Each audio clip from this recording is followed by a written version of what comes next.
এই যুগে যদি কোরআন নাজিল হইতো, এই কোরআনে আমার বাপ দাদার নাম নাজিল থাকতো। উল্লেখ থাকতো? অবশ্যই। এই ভন্ডর বাচ্চা ভন্ড, তুই পাইছি কোথায় কথা? তোর বাপ দাদা কি খুব বড় আলেম নাকি? অবশ্যই। আচ্ছা হুজুর, আপনি যে কোশ্চেন যে আপনার বাপ দাদার নাম উল্লেখ থাকতো কোরআনুল কারিমে, নবী রাসূল মোট কত আপনি জানা আছে? না। সে জানেন নাই।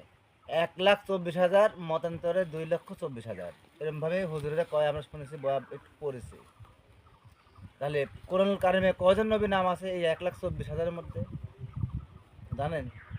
না। এগুলো তো জানবেন না, খালি বাবা বাবা দাদা কিচ্ছা কাহিনী জানবেন। কোরআনুল কারিমে 25 জন নবী রাসূলের নাম আছে, আর একজন সাহাবীর নাম আছে, যায়েদ বিন হারেসা, নবীজির পালক পুত্র। আচ্ছা, এইবার রাসূলের নাম আছে মাত্র 25 জনের, আর একজন সাহাবীর নাম। নবীজি সাল্লাল্লাহু আলাইহি সাল্লামের হাজার হাজার সাহাবী, 10 জন সাহাবী দুনিয়ার বুকে জান্নাতের টিকিট পাইছে, মানে জান্নাতের অনুমতি পাইছে, যে আল্লাহ তাআলা ফেরেশতার মাধ্যমে অনুমতি দিয়েছেন নবী রাসূলের মাধ্যমে, যে এই 10 জন লোক জান্নাত পাবে নিশ্চিত। আচ্ছা, এইবার আসে সেসব সাহাবের নাম কিন্তু কোরআনুল কারিমে নাই, কিন্তু কোরআনুল কারিমে কিন্তু নবীজির দুশমনের কিন্তু নাম আছে, জানেন? জানবেন না তো, কারণ আপনি তো এগুলো পড়বেন না। আপনার বাপ ছিলি পীর, দাদা ছিলি পীর, আপনি পীর হয়েছেন, আপনি আপনার সন্তান পীর হবে। পড়ালেখা যে দাওরা হাদিস মুক্তি পাশ করবেন তা তো করবেন না, দাদা পীর। তাহলে এবার শুনেন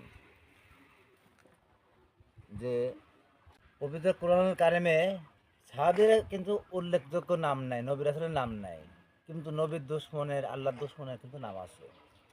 আবু জেহেল, বা সাহেবা, আবু লাহাব, ফেরাউন, নমরুদ। এখন আপনি চিন্তা করেন যে এই যুগে কোরআন নাজিল হলে আপনার বাপ দাদারা কোন সিরিয়ালে থাকতে? কারণ সাহাবী তো নাম মাত্র একজন। তাহলে নিশ্চয়ই যে আপনার যে আকিদা, যে নিয়ম, আপনার বাপ দাদারা ওই আল্লাহর দুশমনের তালিকায় নাম থাকতো। ফেরাউনের নাম পড়েন নাই? মনে নমরুদ, আবু জেহেল, আবু লাহাব, এইরকমই মনে করেন নাম থাকতো, যে জিহাদুর রহমান দই, এরকম নাম থাকতো আপনার বাপদাদার নাম। তাই এসব ভণ্ডামি না বোঝা, তওবা পড়ে আমরা ভালো হই, এরকম কথা বলা যাবে না যে এই যুগে কোরআন নাজিল হলে আমার বাপদাদার নাম থাকতো। বাপদাদার নাম তো আল্লাহ দুশমন হিসাবে থাকতে পারতো।